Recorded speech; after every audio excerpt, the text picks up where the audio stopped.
What's happening? What's happening? I don't want to dwell too much on this story. It's part of my presence. I just want to talk about the whole situation with Chris Wheeler, the NFL offensive lineman that was on the Seattle Seahawks team. He has been released. He's cut or waived. And he is accused, and there's pictures, brutal pictures. He's accused of beating his girlfriend. And the pictures are on the internet. She looks bloodied. She looks bruised up. It looks like an autopsy picture, if you ask me, right? The way how she's laying up there with her eyes looking up, right? So my whole situation with this, I don't want to dwell on it too much, but my whole thing about this is that, I'll be honest, when it comes to interracial dating, you can date whoever you want. I have no problem with that. It's your choice, right? Whoever you're attracted to, whatever. But I hope it's for the right reasons. And I hope it's because you actually like the person.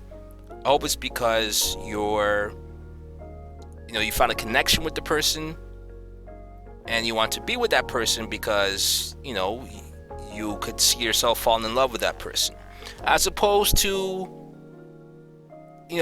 these situations where people downgrade their own race of women or their own race of men to go off with another race because they believe that race is better, or they believe that race is superior, or that race treats them better, right? And they generalize. I have a problem with that. And for those people who have this idea that other races of men or other races of women treat them better, and that's why they will never mess with their own race of gender, I have to ask you this simple question. When you project that type of energy, that type of self-hate, who do you think you're attracting? What type of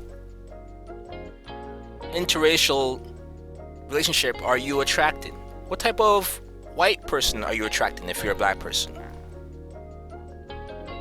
Because to me, you're going to be attracting the type of white person, whether it's a male or a female, you're going to be attracting the type of white person that has a fetish for other races. A fetish where they don't really care about you. They don't really see you as a human being. They see you as a means to an end, or a means to satisfy their fetishes, their desires, to make them feel either more of a man or more of a woman, or to feel more desirable because they could get other races. I hope you're not involved in those type of relationships. And the weird thing about this situation, when you look at him, he doesn't seem like the type of guy that would date outside of his race, right? And when you look at her, she also looks like the type of woman that you wouldn't think would date outside of her race. So how these two came together, I have no idea. Usually offensive linemen don't really, you never know much about them. They're not really popular when it comes to, dating or being desirable. Usually it's the wide receiver, the quarterback, the running back, a linebacker, DB, whatever the case may be. Usually when it comes to who women like or who women prefer, it's not the offensive lineman. You know what I'm saying? So it's an odd pair just to begin with, just by looking at it.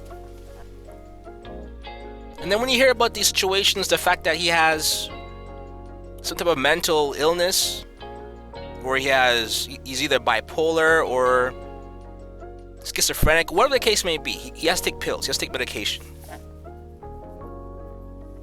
And her coming out saying that, he wasn't on the medication.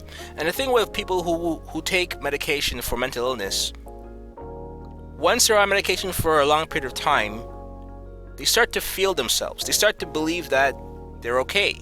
They start to believe that they no longer need the medication because, hey, I'm fine. I've overcome this situation. I've overcome my illness, and I could go on without medication. Because people don't realize the side effects of medication, how it makes you feel, how it affects your sleeping patterns, how it affects your mood, how it affects a whole bunch of different things, right? He can have problems with going to the washroom. Whole bunch of different things, right? So many times those same people, they rather not take those pills, those medications, and they rather go without, thinking that, hey, I can handle it. And then they can end up having episodes. But the one thing that I find very interesting is how they keep shooting men like this bail. When it comes to crime, when it comes to criminal activity, they always seem to rationalize the actions of the criminal when that criminal is a white person. Oh, he had a bad upbringing, his parents beat them, he's a foster child, he has a mental illness. All those things come up. They dig into that person's past, not the victim to kind of exalt the victim and to rally around the victim and to find out who the victim is to support them. No. They rally around the suspect, the accused. And they start going into the past not to find dirt or to slander, but to explain away their actions. Well, I have mental illness, I didn't take my medication, I'm going to walk away from the sports. Who are you walking away from? You should be in jail. You shouldn't be walking anywhere. You should be in a jail cell. You can't walk away from the NFL. They should cut you. They should ban you for life. You saw Ray Rice hit his wife in an elevator, fixed her up, and they walked out together. They did press releases after the fact together. They got married after the incident. He's never set foot back in the stadium again as an NFL player. He was gone. They didn't look into his past to find out whether he has a mental illness, what he suffered from. None of those things happened. But this guy beat his woman so severely that after she came to, she gained consciousness, who knows how long that was, he had the nerve to say, "Oh, you still alive?" Not only is that bizarre, but that's pure evil. And maybe there's a disconnect in his brain that's how he processes things, but let's not shoot people like this bail.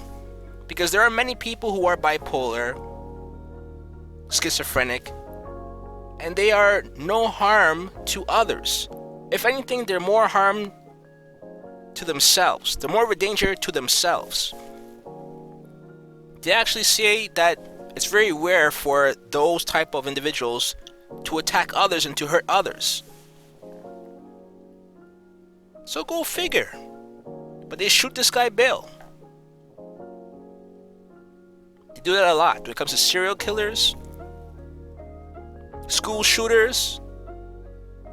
Oh, this is why he did it. He had a poor upbringing. He fell on his head when he was 6 years old. All these different things. They explain away what occurred, his actions. They find a way to downplay it. But if it was a black person, I hate to use that term or that phrase, if it was a black person, because a lot of people use it and they go overboard, but this is for real. If it was a black person, they would have called him a coward. That's the thing they love to use. Coward. He's an animal. Unconscionable. He's a deviant, menace to society. He should be locked away. Throw away the key. Execute him. Because imagine if it was a black man, a black NFL player, and a white woman. We already saw what happened to Antonio Brown when he kicked his children's mother out of the house, and she's a white woman. And he had the right to do so because it's his house under his name. If he doesn't want her in the house, he has a right to call the police to escort her out. But he caught a lot of flack for that. So apparently he had the same issue in college. The police found him off his rocker, punching holes into walls. Inside the house where he was doing all this stuff, there was a woman and an infant The police couldn't subdue him. They had to shoot beanbags at him. They didn't take him to jail though. They took him to a psychiatric ward to get evaluated. And apparently because of that incident, because apparently he was a good player in college, but because of that incident, he wasn't drafted. He went undrafted. And what I'm finding out is that the reason how this whole issue started with the black woman and the beating was that she wouldn't bow to him. He wanted her to bow to him. Just that whole scenario, there's racial tones with that scenario. So all I gotta say is this, especially for women. Again, I'm saying this to black women because that is the woman that got hurt in the situation. That is the victim. So I'm saying this to black women. When you date interracially, it's very important that you vet this man carefully, whether it's white, Hispanic, Asian, whoever it is. If it's not a black, even a black man, your own kind, you gotta vet carefully too. But usually if it's your own kind, they're in your same circle, you probably know someone who knows them, you can vouch for them, they're in your same culture, so you kind of understand where that person's coming from. But when you're dating outside of your race, you're an outsider. You don't know that person's culture, you don't know that person's history, you don't know what problems he has that he's now bringing into this relationship with you. So you gotta vet him carefully. A lot of times there's fetishes involved, inappropriate behavior, inappropriate desires, sexual deviancy. So you gotta be very careful. You gotta vet these men, because you don't want to be exploited, you don't want to be taken advantage of, and you definitely don't want to be in this woman's situation that she's in right now. So vet them. Make sure you're not a fetish for them. Make sure they like you for you, not because you're black and they're trying to boost their ego, whatever the case may be. And same thing with the men. Make sure you vet your white woman if you're going to date a white woman or Asian woman or Spanish woman, whoever it is. Vet them. Make sure they're not using you. But the difference between the two is that if anything goes wrong with a black man and a white woman, the black man loses his freedom. But with a black woman and a white man, the black woman loses her life. Again, I'm just seeing a double standard here. I'm just seeing the whole issue with, I guess you could call it swirling, and the motives surrounding why people date outside of the race. All of this is brought up when these things happen. And I'm in no way saying that you guys should stick to your own race by force. Date whoever you want to date, but for the right reasons, for the just reasons, not to use the other person. And that's really all I have to say about this. This is a sad story. I hope she recovers and she doesn't have any ailments that are long lasting from this, and I hope she stays away from people like that. And that's pretty much it. Until next time, pardon my presence. Peace.